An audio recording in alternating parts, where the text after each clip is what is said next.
দেখাচ্ছে রীতিমতো দুর্গের আবহ কিন্তু সল্টলেক স্টেডিয়াম।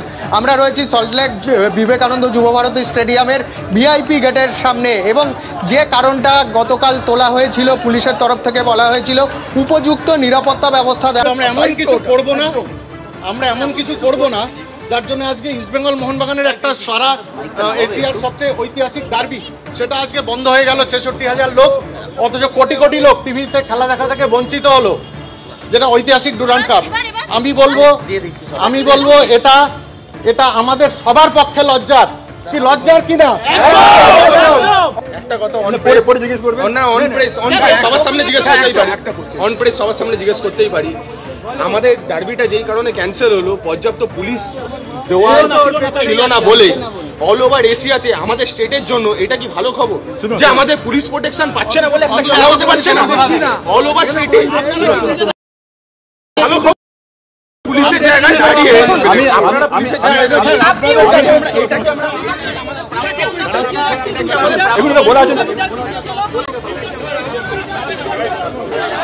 বড় করে হাত না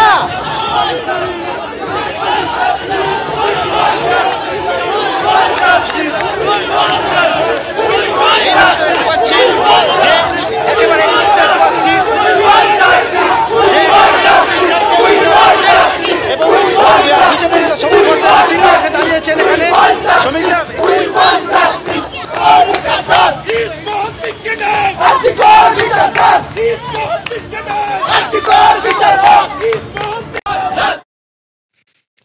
বন্ধুরা, ছোটবেলা থেকেই ফুটবল খেলা দেখছি এবং ডাই হার্ড মোহনবাগান সমর্থক, এবং এর আগে বহু অ্যাচিভমেন্ট মোহনবাগান ইস্টবেঙ্গল করেছে এবং সেই জায়গা থেকে চোখের সামনে আই লিগ জিততে দেখেছি, ইস্টবেঙ্গল আসিয়ান জিতেছে, সমস্ত কিছুই ঠিক আছে। কিন্তু কলকাতার ফুটবলের আজকের সবথেকে বোধহয় গর্বের দিন, আর বাংলার রাজ্য প্রশাসনের সরকারের সবথেকে লজ্জার দিন।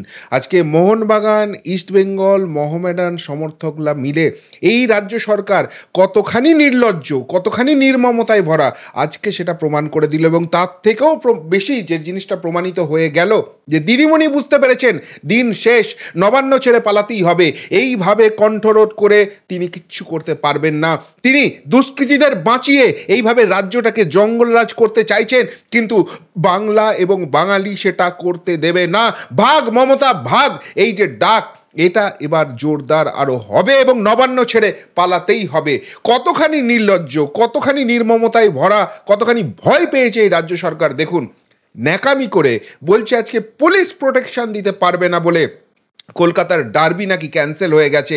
আর সেখানে যখন সমর্থকরা সিদ্ধান্ত নিল ঠিক আছে খেলার মাঠে যৌথ যে প্রতিবাদ হবে সেইটাকে তুমি আটকাতে চাইছো, আমরা রাস্তায় দাঁড়িয়ে প্রতিবাদ করব, খেলার মাঠে ঢুকতে না দিলেও এই যে অন্যায়টা রাজ্য সরকার করে যাচ্ছে, ওই 14 তলার কুর্সিতে বসে মমতা ব্যানার্জি করে যাচ্ছে, সেটার বিরুদ্ধে সম্মিলিত প্রতিবাদ আমরা রাস্তায় করব।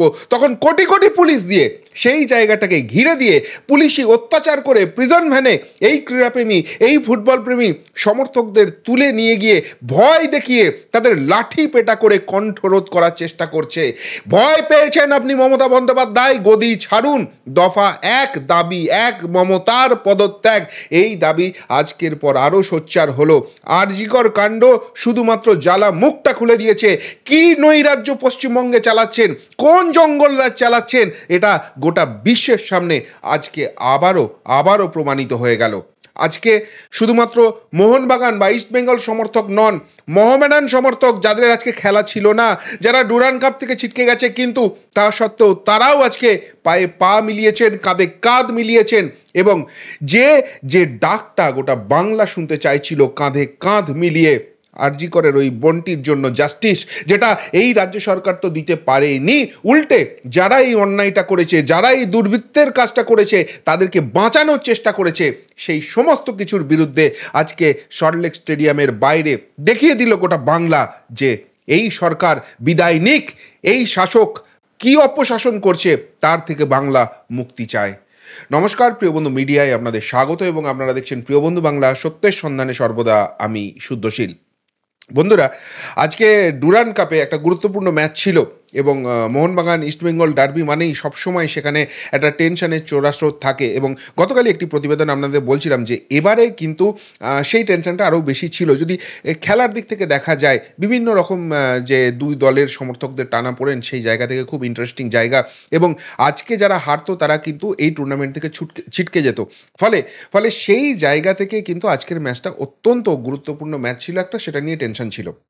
কিন্তু তা সত্ত্বেও আরজিকর কাণ্ডের পর যেভাবে গোটা বাংলা কেঁপে গেছে, নড়ে গেছে, তারা বুঝতে পেরেছে যে বাংলার মা বোনেদের সুরক্ষা আর এই সরকার করতে পারছে না, বরং তারা এই রাজ্যের যারা দুর্বৃত্ত, যারা এই মা বোনেদের উপর অত্যাচার করতে পারে, তাদেরকে ভোগ্যপণ্য মনে করে, তাদেরকে বাঁচাবার চেষ্টা করছে। এমনকি আরজিকরের মতো ঘৃণ্য যে কাজটি হয়েছে সেখানে তথ্য প্রমাণ লোপাটের চেষ্টা করছে। এই জায়গাটা যত দৃঢ় হচ্ছিল, সেই জায়গা থেকে মোহনবাগান এবং ইস্টবেঙ্গল সমর্থকরা তারা একটা সিদ্ধান্ত নিয়েছিল এবং সেটাকে কুর্নিশ না জানিয়ে কোনো উপায় নেই। সেই সিদ্ধান্ত হচ্ছে যে দুই গ্যালারির এক স্বর জাস্টিস ফর আরজিকর, এই ধ্বনিতে, এই পোস্টারে, এই টিফোতে গোটা স্টেডিয়াম ভরিয়ে দেওয়া হবে এবং খেলার মাঠে যা ফলাফলই হোক না কেন, আজকে কিন্তু বাঙাল ঘটি সমস্ত কিছু এক হয়ে যাবে। আমাদের ওই বোনটার জন্য জাস্টিস কিন্তু চিৎকার করেই নিয়ে আসতে হবে এবং এতে সরকার কেঁপে যায়। সরকারের গদি যে টলমলো, মমতাকে যে বিদায় নিতে হবে সেটা বুঝে যাওয়ার পর নক্কারজনক একটা সিদ্ধান্ত নেয়। গতকাল দুই প্রধানের কর্তাদের ডেকে বৈঠক করে জানিয়ে দেওয়া হয় এই পরিস্থিতিতে ম্যাচ করা যাবে না।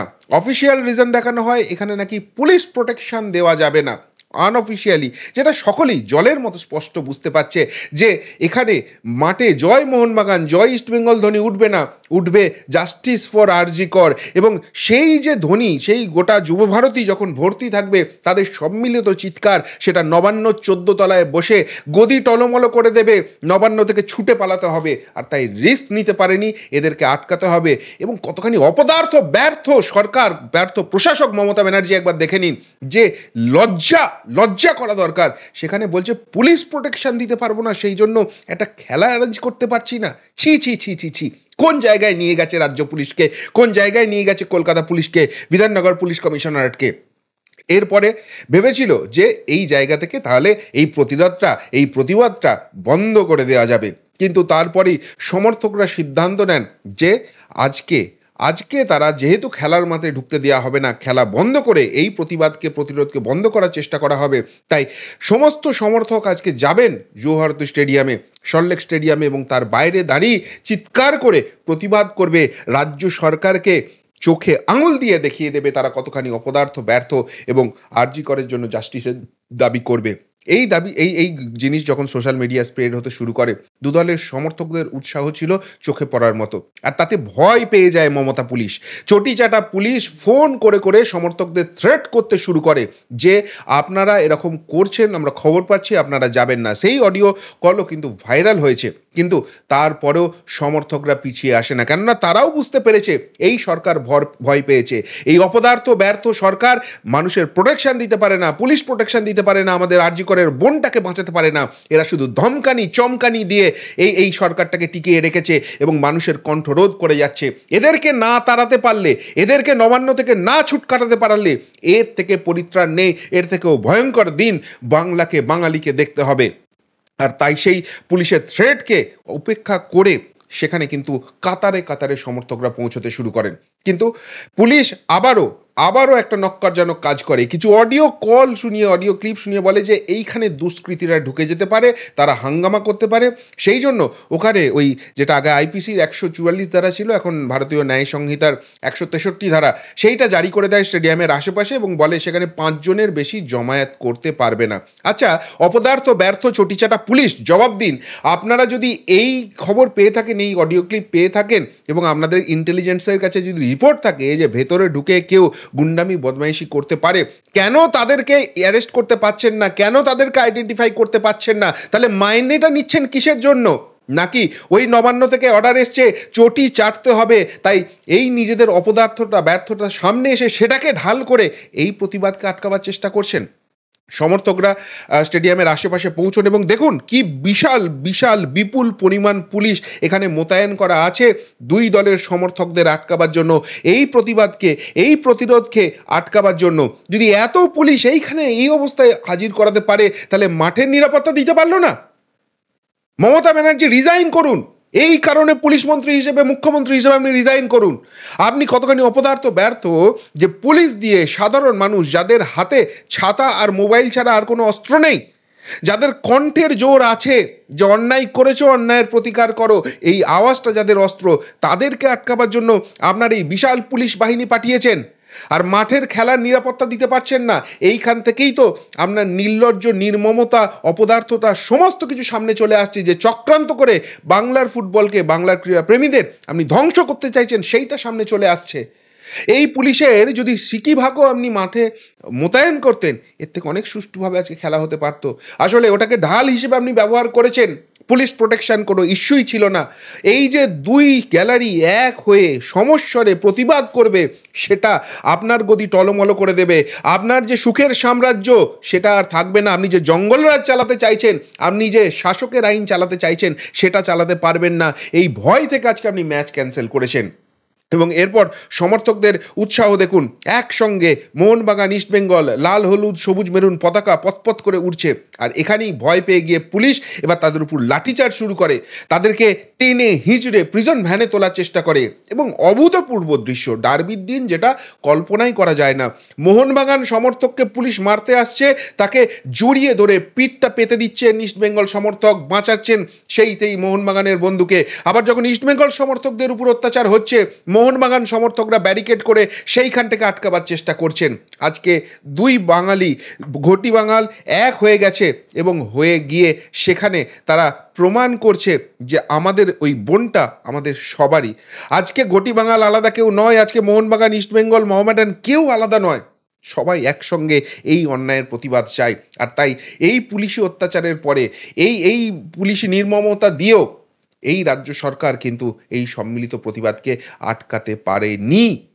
এবং আমি শেষ যেটুকুনি দেখলাম, যে প্রিজন ভ্যানে মোহনবাগান এবং ইস্টবেঙ্গল সমর্থকদের একসঙ্গে তোলা হয়েছে, সেই ভ্যানগুলোর সামনে গিয়ে বাকি সমর্থকরা বসে পড়ছেন, সেখানে পুরোপুরি ভ্যানগুলোকে আটকে দেওয়া হয়েছে।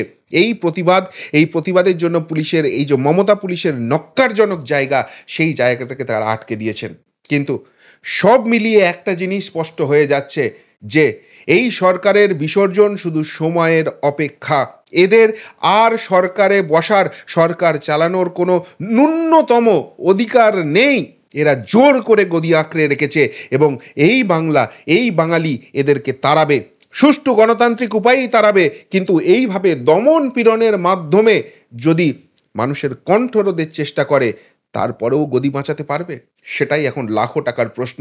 কিন্তু আরজি করের ওই বোনের উপর যে অত্যাচার হয়েছে, গোটা বাংলাটাকে যেভাবে বারুদের স্তূপের উপর এই সরকার বসিয়ে রেখেছে, গোটা বাংলায় যেভাবে দুষ্কৃতিরাজ করছে এবং তাদেরকে প্রোটেক্ট করার চেষ্টা করছে এই সরকার, তার বিরুদ্ধে বাংলার ক্রীড়াপ্রেমীরা যেভাবে আজকে সোচ্চার হয়েছেন, সেটা কিন্তু দৃষ্টান্ত হিসেবে থেকে যাবে ইতিহাসের পাতায়। কি বলবেন বন্ধুরা? সত্যিই মমতা বন্দ্যোপাধ্যায় এবং তার সরকার কতখানি ভীত আজকের এই নক্কারজনক নির্লজ্জ ঘটনায়? কি সেটা বেআব্রু হয়ে গেল না? যদি কিছু বলার থাকে এই নিয়ে, অবশ্যই কমেন্ট বক্সে কমেন্ট করে জানাবেন। এখনকার মতো এখানেই শেষ করলাম, ফেরত আসছি নতুন প্রতিবেদন নিয়ে খুব তাড়াতাড়ি। ভালো থাকবেন, সাথে থাকবেন, পাশে থাকবেন। নমস্কার।